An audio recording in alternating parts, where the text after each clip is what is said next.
वाईट आहे की माझे भीमसैनिक तरुण तरुण जवान जात आहेत आणि ह्यांचा मर्डर होत आहे.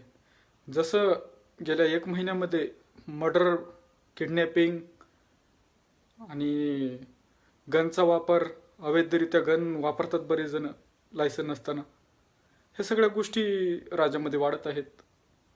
हे थांबण्यासाठी एक जे तळमळीनं समोर येते ह्यांना तुम्ही साथ द्या.